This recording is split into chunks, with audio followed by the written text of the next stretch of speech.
Australia is a big country. Australia is also a land shaped by wildfire in many places.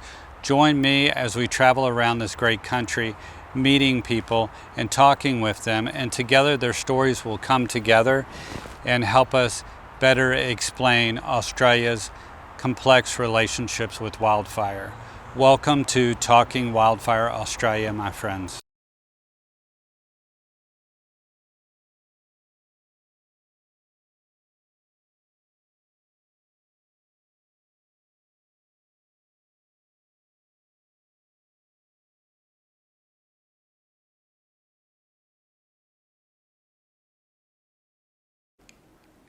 Hi and welcome.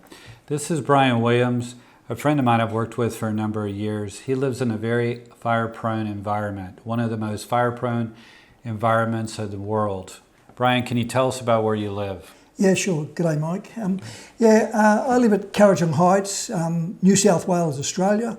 My area is sandwiched between the Blue Mountains National Park and the Wollamai National Park. And between those two parks, we have some 750,000 hectares of land, very highly fire-prone land, steep mountainous terrain and fires. Because of our eucalypt forests here, eucalypts have a very flammable gas they give off in the leaf, and it becomes we get very high range fires, very difficult to control. So to live here safely and to live in the pristine environment which we've created, we need to be proactive, not reactive. And what I mean there is that we've got to prevent fires, not react to wildfires. I've been a volunteer firefighter for the last 54 years. I've been the captain of my local bushfire brigade for the last 38 years. I live at Kurrajong Heights, New South Wales, Australia, and our area of responsibility is jammed between the Wollamai National Park and the Blue Mountains National Parks. It's an area of very steep wild terrain, prone to very large fires of immense capacity, and we have to be very fire alert to manage and live where we do. The main village area that I'm responsible for sits on top of a mountain, completely surrounded by bush, and no matter which way a fire comes to us, it's coming uphill as it's gathering speed and intensity all the time. So to protect the community and to protect the environment is one of my major concerns. To protect the environment in which we live, it's important that we don't allow wildfire to impact on us, and we do that by having a management program. We have 18 different blocks that we treat in a mosaic pattern on a regular basis, and we never allow our fuel loads to get to a level where it'll support a major crowning fire. And Brian, those blocks that you're talking about, are they blocks of vegetation or blocks of area? All our terrain is heavily wooded areas, steep, mountainous and difficult to work in. So you have it broken into blocks then? Yeah, we've got a plan that's worked for a long time. It's 18 different blocks, and we try to have 3 blocks in depth, and so we burn those on a 12-year cycle. So no matter which direction a fire comes from, it's going to run into one of those blocks that's got not a great deal of fuel in it, and we can manage to usually pull the fire up in that block. That's interesting. Yeah. Works well, and what it does do, it gives us a really good environment in which to live. So we're very proud of what we've been able to achieve using that. And I learnt my skills early on from the Indigenous people and the old-time bushies, foresters. Once upon a time it was forested country around that was managed for the timber production, and the timber foresters, they valued timber. And the last thing they want to do was see it burnt. They had a sustainable industry, but that industry is now gone. The government of the day has decided that it should be locked up in national parks and not to be logged anymore. And unfortunately, that's seen a mass destruction of a great deal of good country. Why would it be a destruction? It seems by locking things up that it would be protecting it. Yeah, well, in Australia, the fuel levels build up at about 2 tonnes per hectare per year. And if we go, once you get to 9 or 10 years time frame, the the bush becomes, there's enough fuel there to sustain a wildfire, and no matter what resources you throw at it, you can't put it out. The only thing that puts a fire out in bad fire conditions is it's either got to run out of fuel or you get a change in the weather pattern.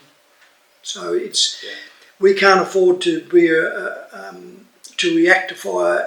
Our main strategy is to prevent it, and while we're allowed to do that, it works. Unfortunately, in this day and age, the influence, there's a lot of green influence. While those people are well-meaning people, they unfortunately don't understand how it works in the real world.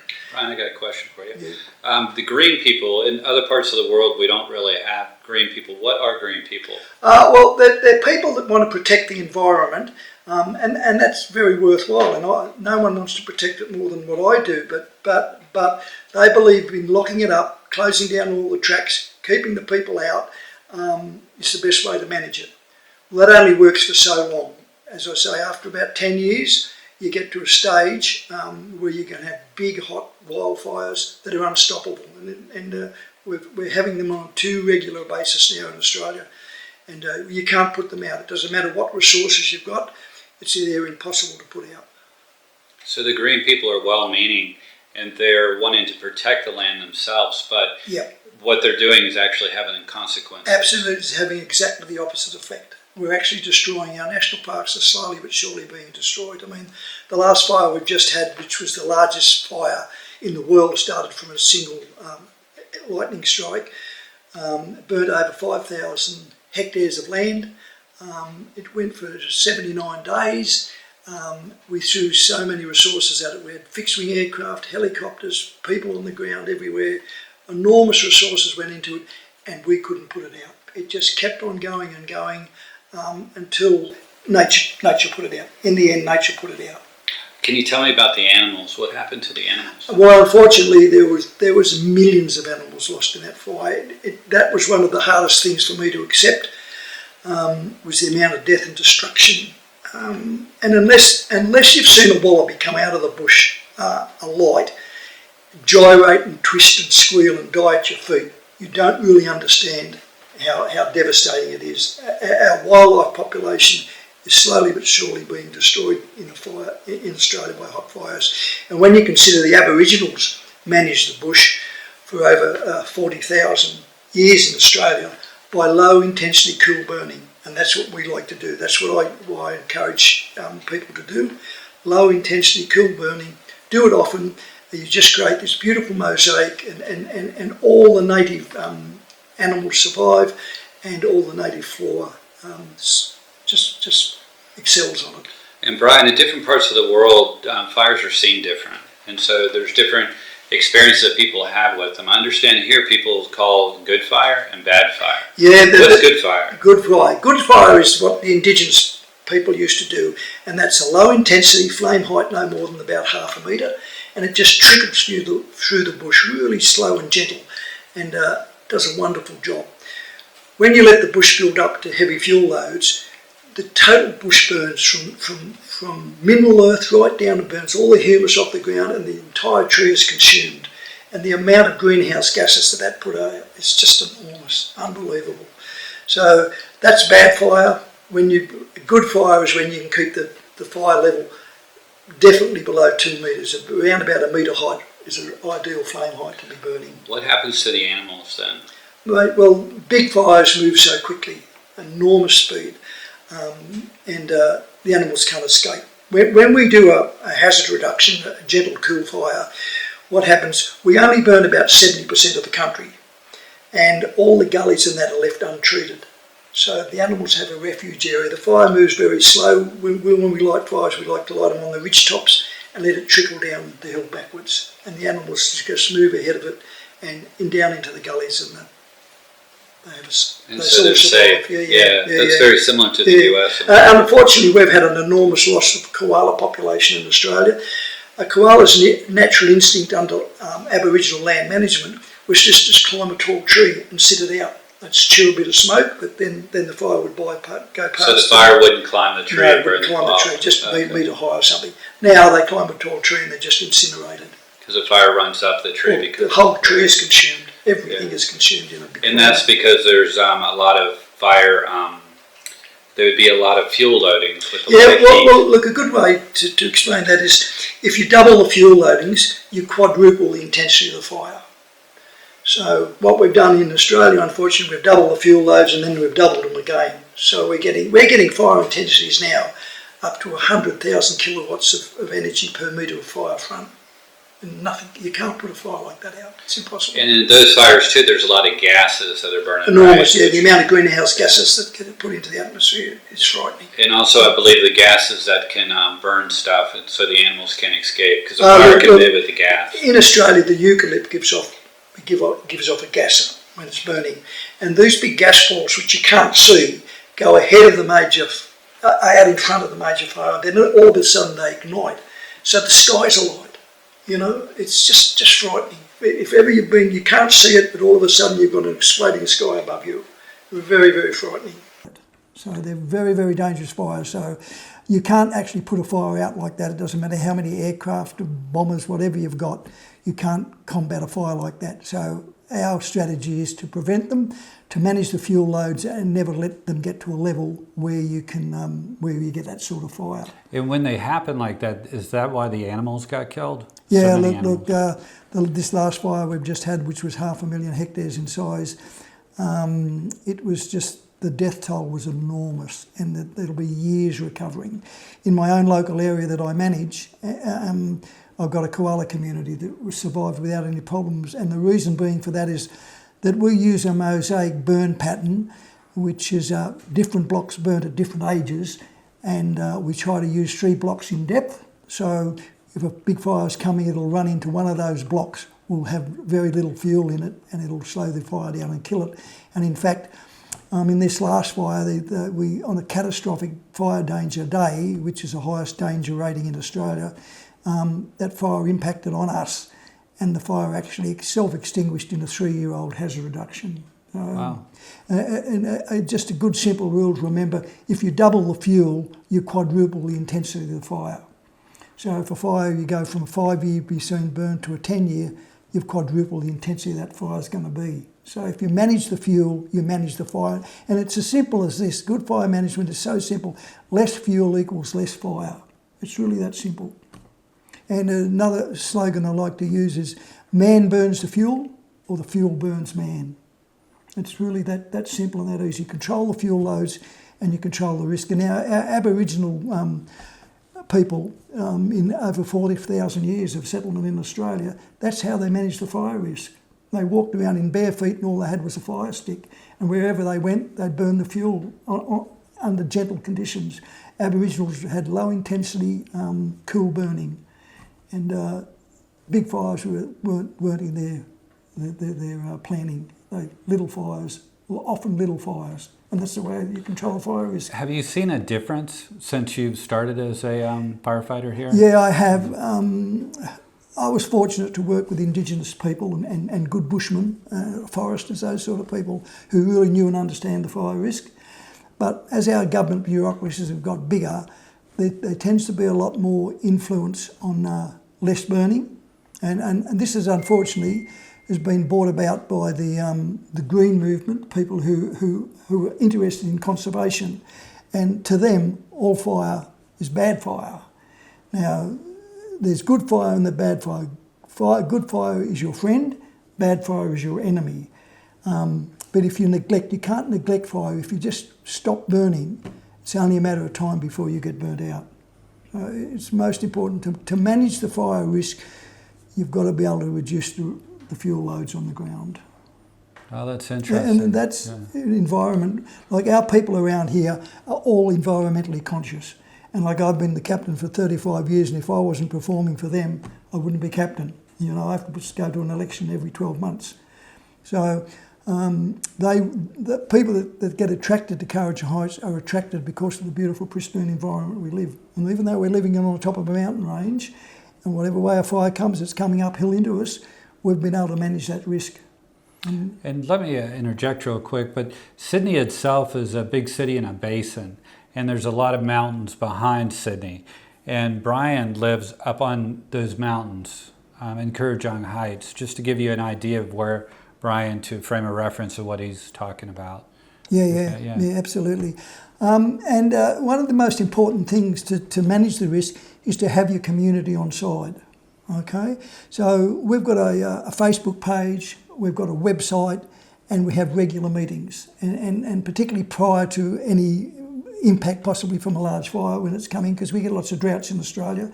So heavy build up of fuel, we get major fires. So we always have a public meeting and a couple of days before we're likely to be impacted, and brief the community on what could happen, what they need to do, and they really take it to heart. We ask them to do a mud map with just a drawing, a layout of their property, put on their front gate. So when firefighters arrive, I mean, we've only got 2 trucks for 500 homes. So you can't expect a fire truck outside your house all the time. So your property needs to be well prepared. In big campaigns, we get outside help comes in, but if we have those details of the property on the front gate, a visiting crew that's not familiar with the local area can have a look at the map and say, yeah, I don't know exactly where their dam is or their water pump, their supply, whether they've got solar power, whether they're going to be home. All that's really good information to have. Do most people do that? Yeah, they do. Yeah. They because we live in such a vulnerable area, most people take the fire fairly seriously. The only people that tend to give us a problem are the newer people that come in. Some people come in and they move in because they love the look of the country, they love the look of the bush and the wildlife that we have, but they think all fire is bad fire, and they don't want us to burn off. And it's hard to educate those people until they've actually experienced a big fire. They find it difficult to comprehend how bad it can actually be.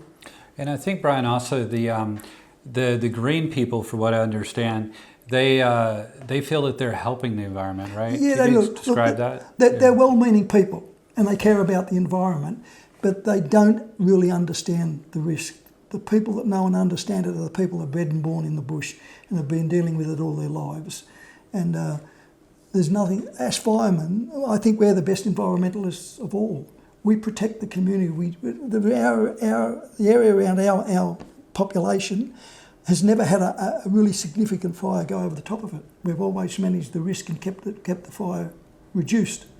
So can live safely in a highly bushfire-prone location, but it's all about doing your homework, making sure you've got a plan that works. And those 18-block mosaic blocks that we burn, they're our secret to success. People are under the belief that our native bushlands should be locked up, access not restricted to it, and it'll turn into something magic. That will work for a few years, but eventually, how volatile our fuel is in Australia, eventually that's a disaster. And we've just seen a disaster in 2019. So that doesn't work, it only works for a short period of time.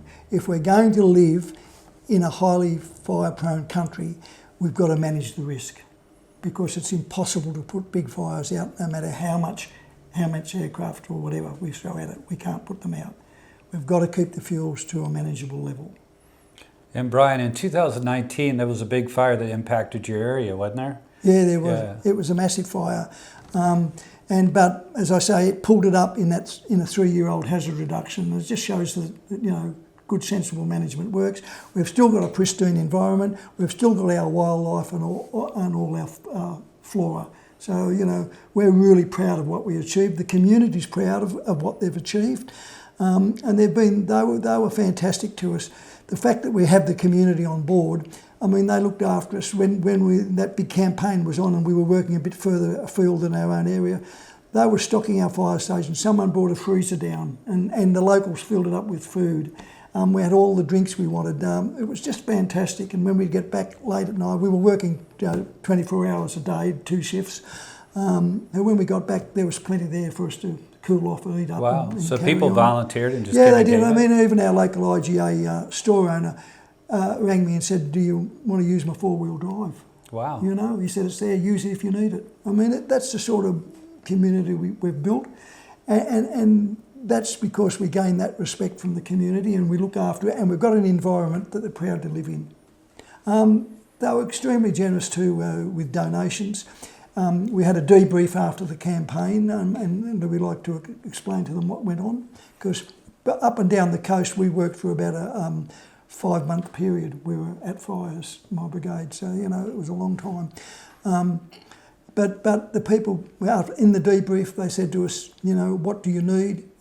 We said, well, this sort of equipment would be nice, and they got together, had charity nights, and raised the money and supplied us with more equipment to help make our job easier. Wow, so people really got behind you. Yeah, they did. They were fantastic, really. But the reason they got behind us, I think, was they were very happy that they still had a home to live in a pristine environment to go bushwalking in.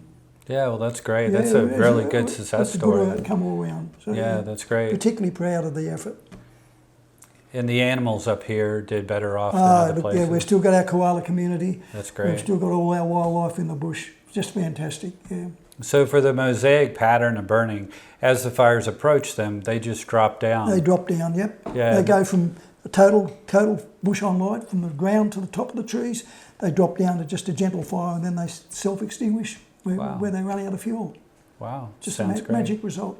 It's easy to do. Less fuel equals less fire. Man burns the fuel, or the fuel burns man. It's that simple. It's very true. Yeah. Well, Brian, thank you for your time. Good on you. No worries, Mike. A sincere thank you to Brian Williams. Really appreciate you coming on board with us and sharing your hard-won knowledge.